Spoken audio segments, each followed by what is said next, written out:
الحمدللہ وحدہ والصلاة والسلام علی من لا نبی بعدہ۔ معزز و مکرم سامعین، کروڑا بار شکر ہے اس پروردگار عالم کا کہ جس نے آج کی صبح ہمیں پھر سے زندگی عطا فرمائی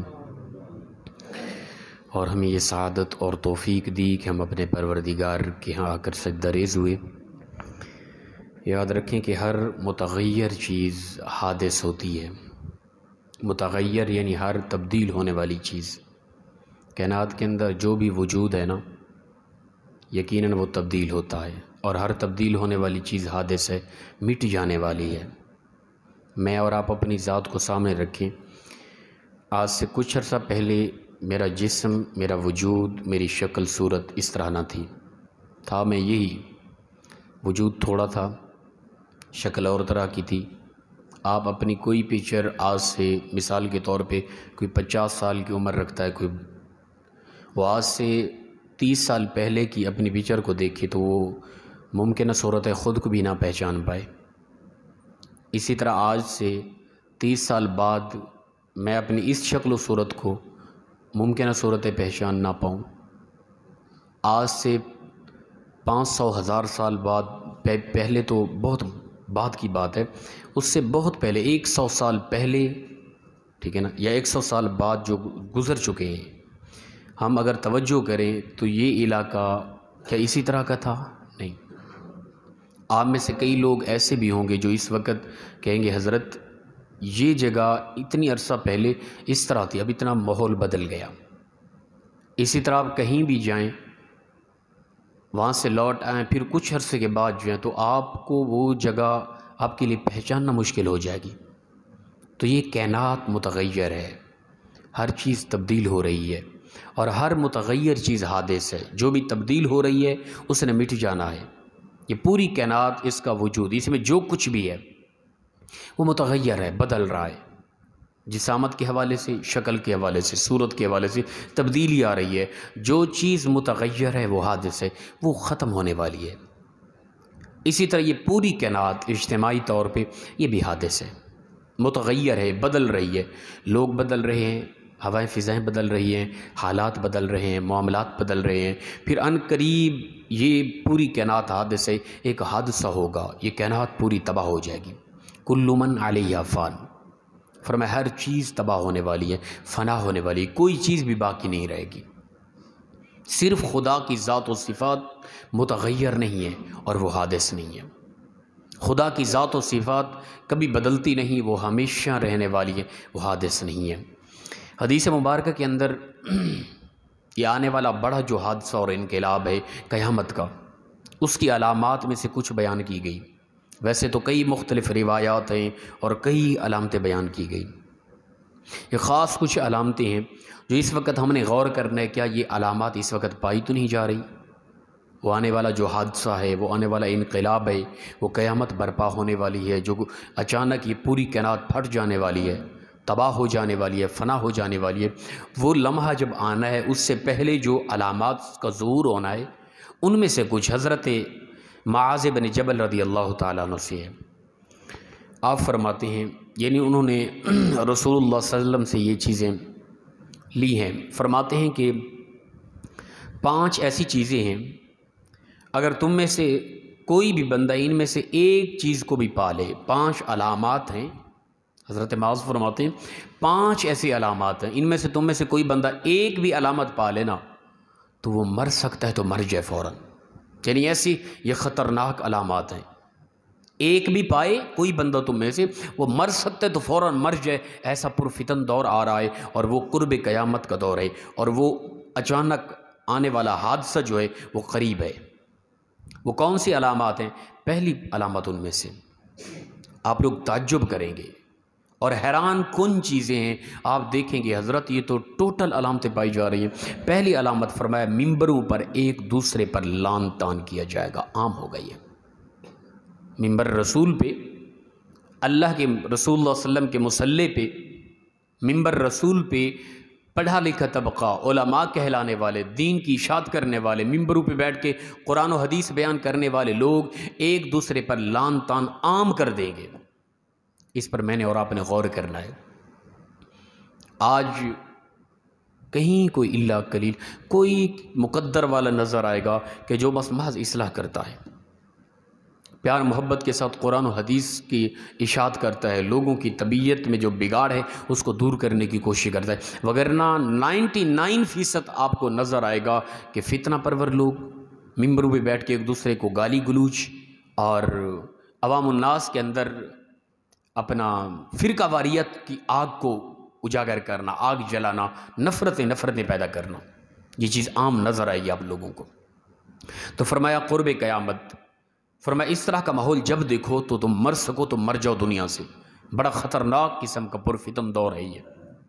اور یہ پہلی علامت، فرمایا ممبروں پر ایک دوسرے پر لعن طعن عام ہو جائے گا۔ دوسرا فرمایا کہ اللہ کا مال جھوٹ اور بہتان لگا کر حاصل کیا جائے گا، ٹھیک ہے نا، خرید و فروخت کرتے ہوئے 2 نمبر چیز قسم اٹھا لی کہ یہ 1 نمبر ہے، ٹھیک ہے نا۔ اسی طرح ملاوٹ کرنا، کرپشن کرنا، لوٹ مار کرنا، یعنی مال ایسے انداز سے حاصل کرنا، اس میں جھوٹ جتنا بھی بڑا، جھوٹ تو عام ہے نا، آج کل تو قتل و غارت ہو جاتی ہے نا مال و متال حاصل کرنے کے لیے، جھوٹ تو عام ہے۔ آپ چلے جائیں بازاروں میں، کوئی بھی دکان ہے، وہ کپڑے کی ہے، جیولری کی ہے، کسی قسم کا کوئی بھی کاروبار ہے، 99% جھوٹ سے کاروبار چل رہا ہے، اور پھر آگے سے کہتے ہیں حضرت جھوٹ کے بغیر تو کاروبار چلتا ہی نہیں آج، یہ حالت ہو چکی ہے۔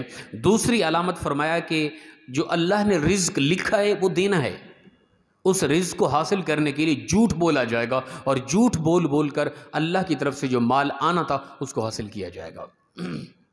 یہ اس آنے والے حادثے سے پہلے یہ معاملات رونما ہونے ہیں، اور آج ہمارے ہاں 99% کہوں تو یہ غلط ہوگا، 100% یہی پایا جاتا ہے کہ ہم سب جتنا بھی ہے الا قلیل کوئی مقدر والا ہوگا جو صاف و شفاف انداز میں اپنا کاروبار چلا رہا ہے، اس کے اندر ملاوٹ، اس کے اندر بے ایمانی، اس کے اندر ظلم و ستم، اس کے اندر جھوٹ فریب، یہ نہ ہو، میں تو کہوں گا کہ یہ ناممکن ہے، ٹھیک ہے نا۔ تو فرمایا کہ مال حاصل کرنے کے لیے جھوٹ عام ہوگا، کوئی پریشانی نہیں ہوگی، وہ جھوٹ بول دے گا۔ اور تیسری فرمایا کہ ناحق قتل کیا جائے گا، ناحق قتل ہوں گے، پتہ ہی نہیں چلے گا مارنے والے کو میں نے کیوں مارا، مرنے والے کو پتہ نہیں ہوگا میں کیوں مارا گیا، عام ہوگا۔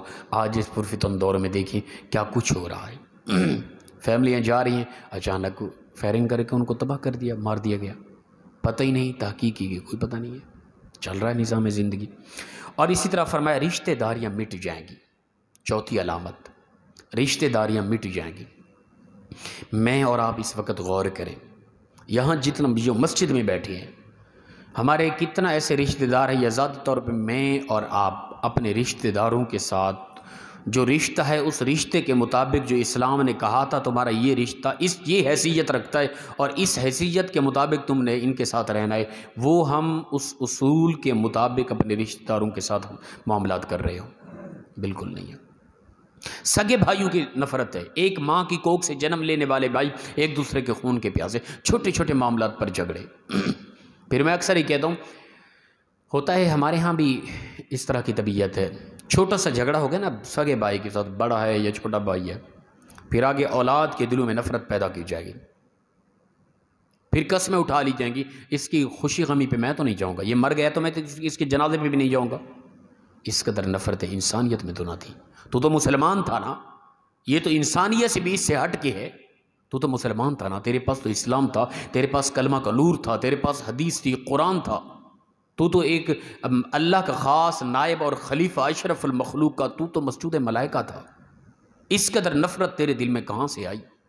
چھوٹے چھوٹے معاملات پر سگے بھائی کے متعلق قسم اٹھا لی کہ تو اس کے جنازے پہ بھی نہیں جائے گا، تو نہیں مرے گا کیا؟ تو فرمایا چوتھی علامت یہ ہے کہ رشتہ داریاں مٹ جائیں گی، اور یقیناً آج یہی ہے، سسکیاں آئے ہیں، دکھ ہیں، تکلیفیں ہیں، ہر طرف سے کوئی بھی صحیح رشتہ دار نظر نہیں آ رہا، نفرتیں ہی نفرتیں پھیل چکی ہیں۔ اور پھر فرمایا کہ پانچویں علامت یہ ہے کہ بندہ صبح کرے گا تو اس کو پتہ نہیں ہوگا کہ وہ ہدایت پر ہے یا وہ باطل ہے، حق پر ہے یا باطل پر ہے، ٹھیک ہے نا، گمراہ ہے یا ہدایت پر ہے، اس کو یہ معلوم نہیں ہوگا۔ آج پریشان ہوتے ہیں، ہر بندہ کہتے پتہ نہیں یار کون حق پہ ہے، اس قدر اسلام کو ہم نے الجھا کے رکھ دیا ہے، اس قدر اسلام کے اندر الجھنیں پیدا کر دی ہیں، پتہ نہیں کون حق پہ ہے، کیا حقیقت ہے۔ یہ حالات ہو چکے ہیں۔ یہ 5 علامتیں بیان فرمائی۔ حضرت معاذ بن جبل فرماتے ہیں یہ 5 چیزیں، ان میں سے اگر ایک بھی تمہارے سامنے آ جائے تو تم مر سکتے ہو، تو مر جاؤ۔ پہلی چیز فرمایا کہ ممبروں پر ایک دوسرے پر لعن طعن عام کیا جائے گا۔ دوسری فرمایا کہ مال حاصل کرنے کے لیے جھوٹ بولا جائے گا۔ تیسری فرمایا کہ قتل عام ہو جائے گا۔ چوتھی فرمایا رشتہ داریاں مٹ جائیں گی۔ پانچویں فرمایا کہ انسان صبح کرے گا، پتہ نہیں ہوگا کہ اس کو یقین نہیں ہوگا کہ میں صحیح مومن ہوں، ہدایت پر ہوں یا گمراہی پر ہوں، باطل پر ہوں، اسے یہ علم نہیں ہوگا، وہ اسی سوچ وچار میں پریشان ہوگا۔ تو یہ قرب قیامت۔ فرمایا ان علامات میں سے ایک بھی علامت تمہیں محسوس ہو جائے تو تم مر سکتے ہو، تو دنیا کو چھوڑ کے چلے جاؤ، مر جاؤ۔ میں اور آپ غور کریں، یہ علامتیں عین ہو بہو اپنے مکمل عروج پہ ہیں، مکمل عروج پہ ہیں۔ ممبروں کو ہم نے ممبروں کی عزتوں کو پامال کیا، ممبر پہ بیٹھ کے عوام الناس کے اندر فتنہ پرور لوگ، خاص طور پہ ہمارا طبقہ، علماء کی بات نہیں کر رہا، کم علم کم ظرف لوگ جن کے پاس علم نہ تھا، ممبروں کو سنبھال لیا، ٹھیک ہے نا۔ ہاں یہ الگ چیز ہے، تبلیغ کرنا ہر ایک کا حق ہے، ٹھیک ہے نا۔ آپ اصلاح کریں لوگوں کی، یہ نہیں کہ وہ خاص ہی طبقہ ہے بس وہی کرے گا، نہیں، آپ امر بالمعروف نہی عن المنکر، یہ عام سادہ سے سادہ امتی جو انگوٹھا چھاپ ہے اس کی بھی ذمہ داری یہی ہے، ٹھیک ہے نا۔ لیکن عقائد و نظریات، اصول کی طرف چلے جانا اور شرعی و فقہی مسائل میں الجھن پیدا کرنا، عوام الناس کو پریشان کرنا ممبروں پہ بیٹھ کے، یہ عجیب ہے۔ اور پھر محض اپنی ذات کو 100% ٹھیک سمجھنا، دوسرے کو 100% غلط سمجھنا، سب سے بڑی غلطی ہے، یاد رکھیں۔ اور اس بنا پہ دوسرے کو گالی گلوچ ممبروں پہ بیٹھ کے، ہاں یہ ایک الگ چیز ہے۔ کوئی غیر مسلم کو، مرزائیت کو، گستاخ رسول کے متعلق کو سخت لہجہ رویہ اپنا رہا ہے، وہ الگ چیز ہے، ٹھیک ہے نا۔ پوری امت کے متعلق تبصرہ کرنا، فقہی شرعی اختلافات کی وجہ سے عجیب عجیب تبصرے کرنا، یہ چیز غلط ہے۔ اور فرمایا مال حاصل کرنے کے لیے جھوٹ عام۔ حدیث مبارکہ کے اندر آتا ہے نا، فرمایا کہ مومن اور منافق کے اندر فرق یہ ہے، مومن سے جب کوئی چھوٹا سا گناہ ہو جاتا ہے نا تو اس طرح محسوس کرتا ہے جیسا وہ پہاڑ کے نیچے آ گیا ہے۔ اب پہاڑ کے نیچے آ جانا کوئی دشواری ہے؟ کس قدر دشواری ہے؟ پہاڑ کے نیچے آ جانا کتنا بڑی مصیبت اور بلا ہے۔ کوئی ہم میں سے یہ چیز عام قبول کرے گا کہ میں پہاڑ کے نیچے آ جاؤں؟ نہیں، وہ پوری دولت اپنی، پوری کائنات اپنی لوٹا دے گا، پہاڑ کے نیچے آنے سے بچے گا وہ۔ اور اس کے برعکس فرمایا کہ یہ ایمان والے کی علامت ہے۔ چھوٹا سا گناہ، وہ جھوٹ ہو گیا، وہ صبح کی نماز، کوئی نماز رہ گئی، کسی کی عزت کی طرف نظر چلی گئی، کسی کو دھوکہ دے بیٹھا، کوئی بھی چھوٹی سی مسٹیک ہو جانے پر اسے اتنا غم ہوتا ہے، اتنا دکھ ہوتا ہے، اتنا تکلیف ہوتی ہے جیسا کہ کوئی یعنی اس کے اوپر پہاڑ آ گیا، وہ پہاڑ کے نیچے چلا گیا، اس قدر غم زدہ ہوتا ہے۔ اور اس کے برعکس فرمایا جو منافق ہو جاتا ہے اسلام کے حوالے سے، اس جتنا بھی بڑی غلطی ہو جائے نا، جتنا بڑا گناہ ہو جائے، وہ چاہے نماز چھوٹ جانا ہے، وہ شراب پینا ہے، وہ سود کھانا ہے، وہ جھوٹ بولنا ہے، وہ زنا کرنا، کوئی بھی عمل ہے، اسے اس طرح محسوس ہوتا ہے جیسے کندھے پر مکھی بیٹھی اور اس نے ہاتھ کے ذریعے ہاتھ ہلایا اور مکھی کو اڑا دیا۔ اب ہاتھ ہلانے سے، مکھی کو اڑانے سے کتنا دشواری ہے، کتنا دقت ہے، کتنا پریشانی ہے، کتنا تھکاوٹ ہے، کتنا اگتاٹ ہے، کچھ بھی نہیں ہے، سیکنڈ کا کچھ حصہ ہے، بس ہاتھ ہلایا، مکھی اڑ گئی۔ اتنا بھی دشواری نہیں ہوتی جو منافق بندہ ہوتا ہے گناہ کرنے پر۔ اب میں نے اور آپ نے اپنی زندگی کا موازنہ کرنا ہے، گناہ کرنے پر یا گناہ ہو جانے پر ہمیں محسوس ہوتا ہے کہ پہاڑ کے نیچے آ گئے، یا کہ مکھی اڑانے کے برابر ہم دقت محسوس کر کے ایزی زندگی گزار رہے ہیں۔ یہ میں اور آپ اپنی زندگی کا موازنہ خود کر سکتے ہیں۔ تو فرمایا ناحق قتل ہوں گے، اور یہ عام ہے، اس کی وضاحت کی ضرورت نہیں، رشتہ داریاں مٹ جائیں گی، یہ میں اور آپ اپنے گھرانے کی طرف متوجہ ہو کے دیکھ سکتے ہیں۔ بندہ صبح کرے گا تو اس کو پتہ نہیں ہوگا کہ میں ہدایت پہ ہوں یا گمراہ ہوں۔ یہ کشمکش ہر بندہ، میں اور آپ اسی کشمکش میں کہ ہم کن راستے پر چل رہے ہیں۔ تو یہ قرب قیامت ہے، وہ حادثہ قریب ہے، ان قریب یہ دنیا، یہ حادثے ان قریب یہ حادثہ برپا ہونے والا ہے، وہ انقلاب، یہ دنیا فنا ہونے والی ہے۔ تو فرمایا مر سکو تو مر جاؤ، ایک بھی علامت ان میں سے پائی جائے، یہ تمام علامتیں اپنے عروج پہ ہیں اور ہم ایزی زندگی جی رہے ہیں۔ مر جانا تو بات کی بات، موت کے بارے موت تو ہمارے تخیلات سے بھی نہیں گزری، عمریں بیت گئی، ایسی سکون کی زندگی جی رہے ہیں، لگتا ہے کہ بس یہی دنیا ہے، یہی رہنا ہے۔ موت نے ہمارے قریب ہزاروں سال تک موت نے ہماری طرف متوجہ نہیں ہونا۔ اس طرح میری اور آپ کی زندگی جی ہے اس وقت، تھوڑا سا اس طرف متوجہ ہوں، اپنی زندگیوں کو بہتر کریں، مساجد کو آباد کریں، اللہ تعالیٰ کے احکام کی طرف متوجہ ہوں۔ اللہ پاک مخلصانہ انداز میں ہم سب کو عمل کی توفیق عطا فرمائے۔ وآخر دعوانا الحمد للہ رب العالمین۔